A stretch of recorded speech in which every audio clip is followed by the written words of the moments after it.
This video has been sponsored by Meso CNC Controllers.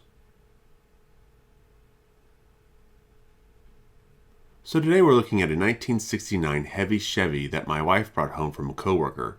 This was one of his childhood cars and he asked to have it restored. When I first started, I thought it would be a simple restoration, but the more I dove into it, the more I was convinced that this was an extreme Redline restoration. This poor car has seen better days. It's missing most of its paint and both of the A-pillars are broken. It has a lot of heavy play damage that can be seen on the front. It looks like it was smashed into things as the front grille was bent in. The rear window has a crack in it. Chunks of metal have been carved out of the sides of the wheel wells, and I'm pretty sure it's been stepped on. So, a lot of issues I'll need to contend with for this one. The first thing I'll need to do after taking the car apart is to remove the engine. This was a separate metal part that was added on after the car was painted. Unlike normal posts we can see in all the other cars, this post was not spun. Instead, it looks like they probably used a small press with a star-shaped die to mushroom the engine post to hold it into place. But just like any regular post, I was able to remove the mushroomed end with a drill bit to free the engine. After the engine was removed, I stripped off what remained of the paint. As mentioned before, both A-pillars are broken. The driver's side is still in place, but the passenger side A-pillar is sitting higher than the roof of the car. So the passenger side roof needs to be raised up to the level of the A-pillar. To do this, I will brace the car with my fingers and then use my thumb to push the roof from the inside of the passenger compartment. This is one of those things that needs to be done with a lot of finesse, including mild pressure and small movements. The Zamac metal Mattel uses is more brittle than ductile. It will bend in one direction, and you might get it to bend back one time. But if you overshoot and then try to correct, it's very likely you'll snap the part. After I have the roof bent back into place, I'll apply some superglue to both pillars and then apply pressure to the roof until the glue sets up. After the glue is fully cured, I will use some light sandpaper to remove any residual glue and clean up the connections. Next, I'll start going over the rest of the car and try to sand out as much of the pitting as I can without harming or altering the details of the car. Given the condition, you have to sort of accept that you're not going to get a perfect surface. Some of the pits are too deep and a lot of the play damage is not repairable. Cars in the past where I really went to town and sanded out all the imperfections typically came out, I guess the word is muted. They look very wrong. So it's a balancing act. You try to get as much out as you can, but know if you get them all out, it won't look correct. Once the surface is sanded, I'll move to cleaning it with some degreaser and then zinc plating for about 30 minutes. I'll then clean up the zinc layer with some 4/0 steel wool.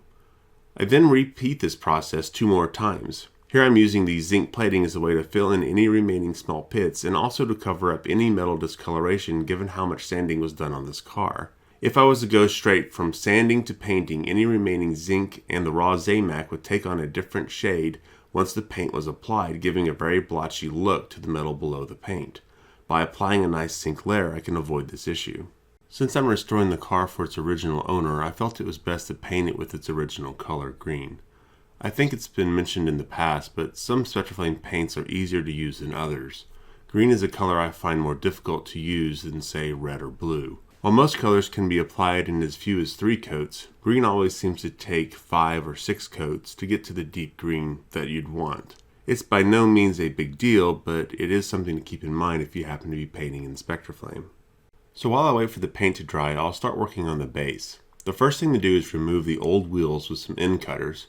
These were really stuck on, and if I had tried to pull them off, I definitely would have pulled the bearing off the wire. As I said before, the front grille is slightly bent in, so I'll use some aluminum pliers to bend the grille into its original shape, or as close to that as I can get. I've already talked about bending die cast, but one extra thing to mention is that bending thicker die cast is much more likely to cause it to break than thinner die cast.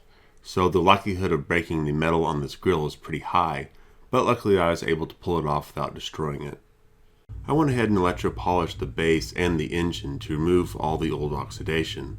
Surprisingly, they were not in that bad of shape. However, I didn't feel like I could get the engine to look as bright as it should, so I decided to zinc plate it. Since I had to get the zinc plating setup out again, I figured I'd go ahead and just zinc plate the base too. This way I'll get the metal to have a nice uniform color, but I'll need to clear coat them to protect the zinc layer.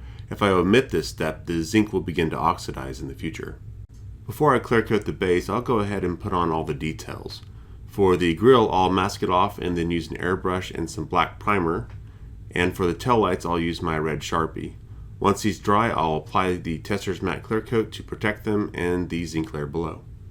As usual, the interior plastic only needs a good cleaning in some dish soap and water, and the windshield needs to be polished. Unfortunately, this windshield has some big gashes in it, and that will first need to be sanded out. I'll start with some 600 grit sandpaper to remove the gashes, and then follow up with some 1500 grit to remove the 600 grit lines, and then finally with the polishing wheel and rubbing compound to bring the plastic to a nice glossy shine. It's now been a good 48 hours and my paint has cured. It looks pretty nice, but just for good measure I'll go over it with a buffing wheel and some polishing compound so any small imperfections will be removed. And of course this will also ensure that I get the paint as glossy as I can get it. Since the paint is all done, I can go about reattaching the engine, which is easily done by reinserting the post into the body. It actually snapped into place, but to be sure that it doesn't pop out in the future, I'll apply a small amount of super glue on the post to hold it. Once the glue cures, I can then put the car back together. Of course, it's never that simple. I ended up taking it apart dozens of times to readjust the wheels. The bearings on the wire axles have a ton of play in them, so I had to modify the wire axles to take out the play and to get the car to look correct. I'm going to try one day to see if I can actually make new axles and bearings for these cars. When they get this worn out, new ones really are in order. These cars originally came with racing stripe stickers and numbers kids could apply to their cars. This one had an original sticker you may have saw on the back that I removed. I don't have the stickers for this car, but the original owner, Chuck, can order them from the Redline shop if he wants them. Plus, it would be more appropriate if he applied them since it's his car. So while this video is under 10 minutes, this car has at least 6 hours of work behind it, and probably could have used a lot more. It's all a balancing act. You have to decide how much work you want to put into any model compared to finding another model that needs much less work. The exceptions to this are cars with sentimental value and when you're making YouTube videos such as this one. Or another way of saying it is that I probably would not have messed with this car if it was not doing it for a friend or for a YouTube video. This is because you can buy one of these for $10 without the broken A-pillars, without the broken windshield, and with axles that are in much better shape. But then, that would not be as entertaining, would it? So please let me know what your thoughts on this restoration are below, and as always, thanks for watching. I'll catch you guys next time.